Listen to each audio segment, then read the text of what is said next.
पटना के फुलवारी शरीफ विधानसभा में इंडिया गठबंधन के नेता महत्वपूर्ण विषयों पर मीडिया से चर्चा करते हुए इस वीडियो में हम जानेंगे कि 2025 के चुनावों में इंडिया गठबंधन सच में चुनावी राजनीति को बदल सकता है। यदि आपको यह वीडियो पसंद आया हो तो कृपया अपने विचार कमेंट में जरूर शेयर करें। आपका परिचय सर? मेरा नाम मोहम्मद फारूक आजम उर्फ दल नेता हुए हैं।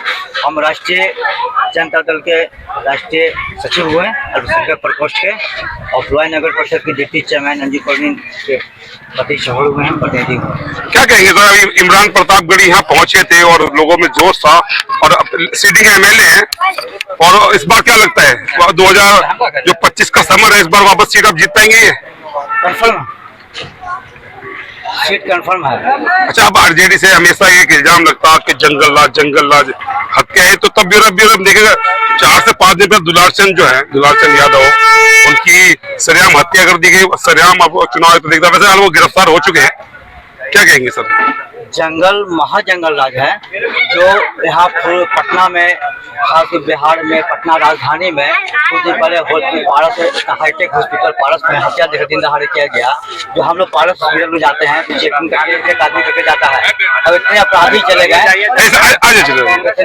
चले गए वहाँ, और उन्होंने दिन दहाड़े इतने बड़े हत्या को अंजाम दिया। उसके बाद दुलाचन यादव की हत्या हो गई है। और बिहार में अब तो न महिलाएं सुरक्षित हैं और न कोई व्यापारी सुरक्षित है।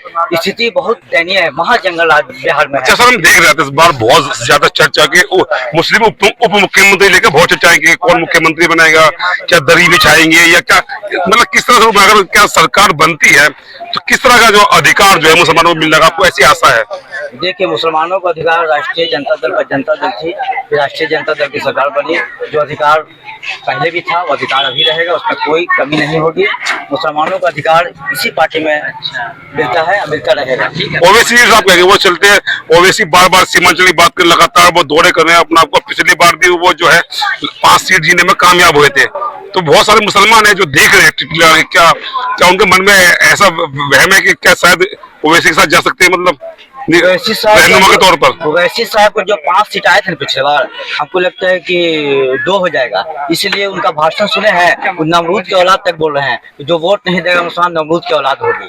तो ये भाषण ही तो बहुत। अच्छा, मैं एक बार रुक गए, इतनी बेशर्मी क्यों? मतलब जब हम चुनाव लड़ते हैं कि मुद्दों की बात हो कि हमें विकास करना है, लोगों की सहायता करनी, शिक्षा को आगे बढ़ाना है, इन चीजों पे बात क्यों नहीं होती सर? ये सब अभी आपने कहा, मैंने वो बयान नहीं सुना, आपने सुना होगा सर, कि इस तरह की चीजें नहीं होनी चाहिए। तो ये तो वैसी साहब को तो अपना वहाँ हैदराबाद देखना चाहिए, और यहाँ के मुसलमानों को उल्टा सीधा बोल रहे हैं।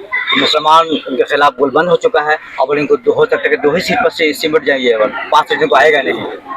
नीतीश जी 10,000 रुपए बांट रहे हैं, इस पर क्या कहेंगे आप? 10,000 रुपया जो कुछ लोग को मिला है वो भाजपा ही एनडीए के लोग को मिला है, चुन के चिन्हित करके दिया गया है। आम आदमी को कहाँ 10,000 रुपया मिला है? वो भी जिसको मिला है वो भी बोलिए कि हमको मिला है, मगर वोट हम नहीं देंगे, हम देंगे महागठबंधन को वोट देंगे। लेटेस्ट न्यूज ये है कि जो लोन दिया गया 10,000 के जो जीविका है, बिहार की दीदी जीविका है, उनको कारोबार दिया गया था। लेकिन नीतीश कुमार बोल रहे हैं कि वो वापसी, पहले तो कहा गया था लोन दिया गया है उसको आगे बढ़ाना, फिर आपको 2 लाख देंगे, वापसी होगा। नीतीश कुमार ने कल बोल दिया वो वापसी करने की जरूरत नहीं है। तो क्या है सर, ये क्या बंटर बांटे रिश्वत दी गई है? नीतीश कुमार दोबारा आएंगे तब न वापस लेंगे, वो तो आएंगे ही नहीं। इस बात को हम माने तो क्या हम ये मान लें कि नीतीश कुमार ने रिश्वत दी 10,000 रुपए की वोट को खरीदने के लिए? रिश्वत है, जैसे 15 लाख रुपए का जो नरेंद्र मोदी ने जो लॉलीपॉप दिया था 15 लाख का, तो वो तो लॉलीपॉप देकर छोड़ दिया, मगर 10,000 रुपया रिश्वत दिया गया। मगर कोई बिहार की जनता इतनी जागरूक है। सर ये ओवैसी की जो कैंडिडेट है, मुस्लिम बहुल सीटों पर जो कैंडिडेट उतारे हैं, क्या उनके आने से मुस्लिम वोटरों का बिखराव होगा? नहीं होगा, इसलिए कि अवर के इलेक्शन जो है हो रहा है बिहार का, जो पूरे दुनिया पूरे हिंदुस्तान की नजर है, तो बिहार का चुनाव जो हो रहा है इसमें एक चीज देखने में मिल रहा है कि हर जाति धर्म के लोग महागठबंधन को सपोर्ट कर रहे हैं और केसी यादव को, युवा सम्राट केसी यादव को मुख्यमंत्री बनाने हमारे की साथ कोशिश कर रहे कांग्रेस हैं। के लोग भी मौजूद है, क्या कहेंगे अभी आपके जो है सचिव और दूसरी बात शायर भी मान रहे हैं, राज्यसभा सांसद हैं और बेबाक बोलते हैं, ये तो जो लोग उनके कायल है कि वो जो बोलते हैं बहुत बेहतरीन शायर है, तो क्या लगता है सर क्या फर्क पड़ेगा इस गाने से?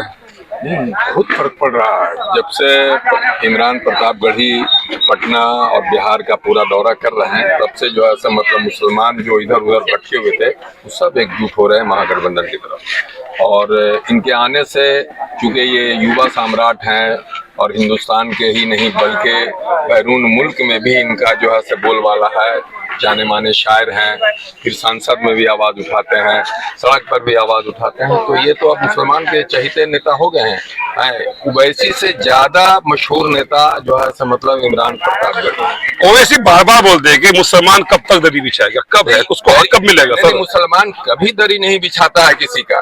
मुसलमान सिर्फ अल्लाह के घर में दरी बिछाता है। मुसलमान किसी के घर में किसी का दरी नहीं बिछाता।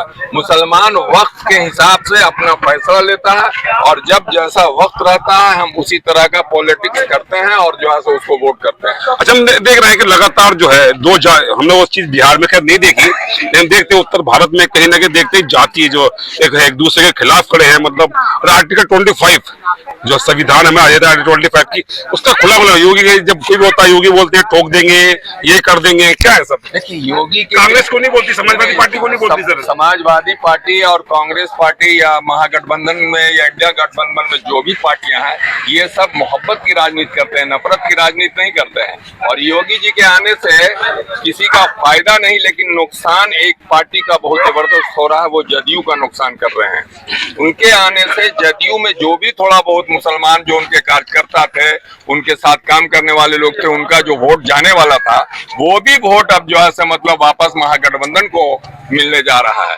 इसलिए ये योगी का ये सब बीजेपी की साजिश है कि नीतीश कुमार को किसी तरह से इतना डाउन में ले जाओ, इतना डाउन में ले जाओ कि ये जो है से मतलब एकदम साइड हो जाए। और इस बार नहीं, अगर जो है से हम बीजेपी सरकार बनावेंगे तो अगले बार हम जो है से बिना नीतीश कुमार के जो है से बिहार में सरकार बनाने का वो सपना देख रही है। दरअसल सर मेरा लास्ट सवाल है, सन 1980 से लेकर के 40 सीटें तकरीबन जो कांग्रेस पार्टी ने एससी में घोषित कर दी हैं, रिजर्व कर दी हैं, और इस पर क्या कहेंगे? किसको रिजर्व कर दिया? एससी सीट घोषित कर दी है। वो तो पहले से मुस्लिम बहुल इलाकों में, मुस्लिम बहुल इलाका में देखिए फुलवारी शरीफ में आज मुस्लिम बहुल इलाका हुआ। इससे जब ये एससी जो है से घोषित हुआ था तो उस वक्त मुस्लिम बहुल इलाका नहीं था। ये फुलवारी शरीफ जरूर था, ये बिहार के नामी ग्रामीण जगह जरूर था, इसलिए कि यहाँ हमारे तो शरिया खानका है, मुजीबिया और भी बहुत सारे इस तरह की लगभग 40 सीटें हैं। अच्छा ठीक है, 40 सीटें हैं तो मुसलमान के पास भी 40 से कम सीटें नहीं है जो है मतलब बिहार में, और हम कम से कम 30 सीट अच्छा सर, क्या देख रहे हैं 14 तारीख को क्या होने वाला सर? 14 तारीख को महागठबंधन की सरकार बनने जा रही है और तेजस्वी यादव जो अच्छा, एक मिनट, अगर इंडिया गठबंधन की सरकार बनती है तो जो बहुत से कंट्रोवर्सी हुई है, क्या मुस्लिम मुख्यमंत्री होगा आपको लगता है? मुस्लिम मुख्यमंत्री नहीं होगा, तेजस्वी नहीं, तो यादव। फिर- तेजस्वी 2% का मल्ला का मुख्यमंत्री नहीं, आप मुख्यमंत्री की बात कर रहे हैं। आप उप मुख्यमंत्री बात होगा, उप मुख्यमंत्री होगा, एक मुस्लिम से भी होगा, एक दलित से भी होगा। ये इशारों को अगर समझो तो वही तो राष्ट्र बहुत पुराने हैं और इशारों बहुत अच्छी। नमस्कार, मैं हूं जावेद आलम। आपको यह वीडियो पसंद आया हो तो आप लाइक कमेंट सब्सक्राइब जरूर करें ताकि आने वाले हर नई वीडियो का अपडेट मिले आपको सबसे पहले। आप देखते रहिए LKP न्यूज़।